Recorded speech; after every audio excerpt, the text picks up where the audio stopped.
최원윤 목사의 마음 세우기 5분 백신 28회 이 자리를 떠나지 말라.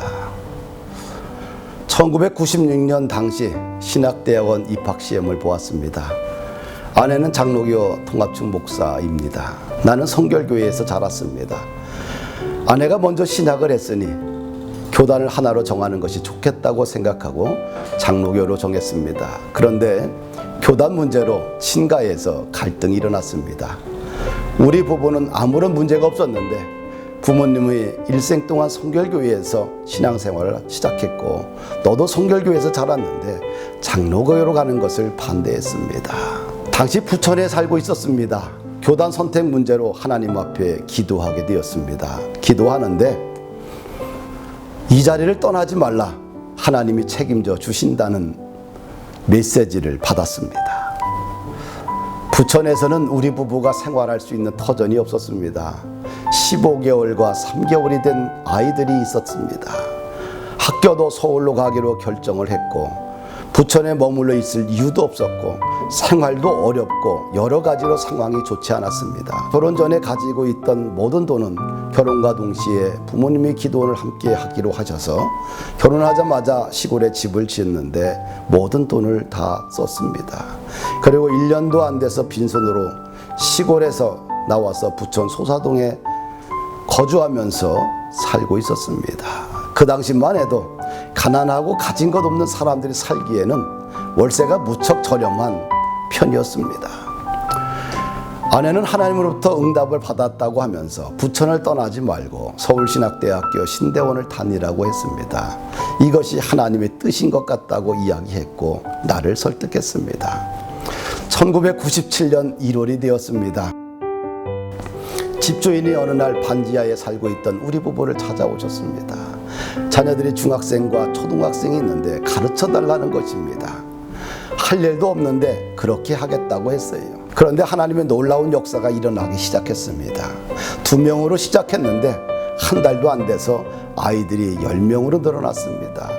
1997년 한국의 IMF가 찾아와서 너무도 힘들고 고통이 한반도를 덮었던 시절입니다. 그런데 하나님의 놀라운 은혜로 대학원 졸업할 때까지 3년간 삶을 전적으로 하나님이 책임져 주셨습니다. 혹독한 IMF를 모르고 지나가는 경험을 주셨습니다. 늘 성장이라는 열매에 취해서 살던 한반도에 혹독한 비바람이 찾아왔고 주변의 사람들이 가정과 일터가 부서지고 피폐해져가는 삶의 굴레에 있었습니다. 그런데 하나님이 피할 길을 주셨지요. 학원비로 매달 20만 원씩 받았는데 아이들이 스스로 모여서 함께 공부하는 것을 좋아해서 성적이 쑥쑥 올라갔습니다. 오늘날로 말하면 자기주도 학습이 자연스럽게 시작된 것이지요. 소사동에 기적이 일어난 것입니다. 월세로 시작했던 집이 전세로 바뀌었고 젊은 날 사업한다고 빚을 지고 정리하지 못했던 것도 대학원 다니면서 모든 빚을 정리하게 되었습니다. 또한 3년간 벌었던 전세금이 졸업과 동시에 개척교회를 시작하는 시드머니가 되었습니다. 하나님은 삶의 환경을 통해서 가르쳐 주셨습니다. 이삭이 흉년을 피해 먹고 살기 좋은 애굽으로 이주하려고 할 때 하나님이 이삭에게 말씀하셨습니다. 애굽으로 내려가지 말고 내가 내게 지시한 땅에 거주하라. 이 땅에 거류하면 내가 너와 함께 있어 내게 복을 주고 내가 이 모든 땅을 너와 네 자손에게 주리라. 내가 네 아버지 아브라함에게 맹세한 것을 이루어 네 자손을 하늘의 별과 같이 번성하게 하며 이 모든 땅을 네 자손에게 주리니 네 자손으로 말미암아 천하 만민이 복을 받으리라. 야곱이 하나님의 말씀을 의지하고 블레셋 땅을 떠나지 않고 그 땅에서 뿌리를 내리고 농사를 지었는데 하나님이 그 해에 100배의 복을 주셨습니다. 성경은 이삭이 복을 받은 이유에 대해서 기록하고 있습니다. 여호와께서 복을 주심으로 그 사람이 창대하고 왕성하여 마침내 거부가 되어 양과 소가 떼를 이루고 종이 심이 많음으로 블레셋 사람이 그를 시기했다라고 쓰여져 있습니다. 하나님이 이삭의 인생에 개입하여 놀라운 기적을 주셨습니다. 개인적으로 성경에 나온 말씀이지 나에게 크게 적용될 것이라는 사실을 믿지 못했습니다. 그런데 하나님의 말씀에 순종한 결과 놀라운 복을 받았습니다. 그 경험 이후로 말씀이 100% 믿어지는 하늘의 놀라운 축복을 마음에 심어주셨지요. 성경의 전체를 다 믿지 못하는 나에게 하나님은 환경이란 도구를 통해서 말씀을 체험하는 기쁨을 주셨습니다.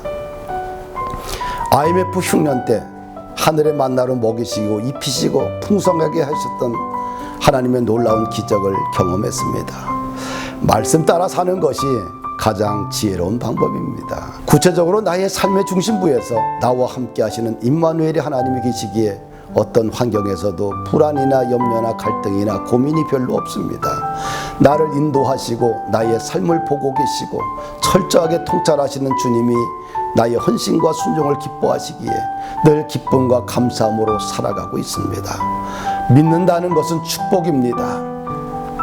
믿음의 대상인 하나님을 따라 순종하며 사는 것은 이 땅에서 우리들의 삶을 기름지고 복되게 하는 형통의 기림을 의심하지 않습니다. 감사합니다.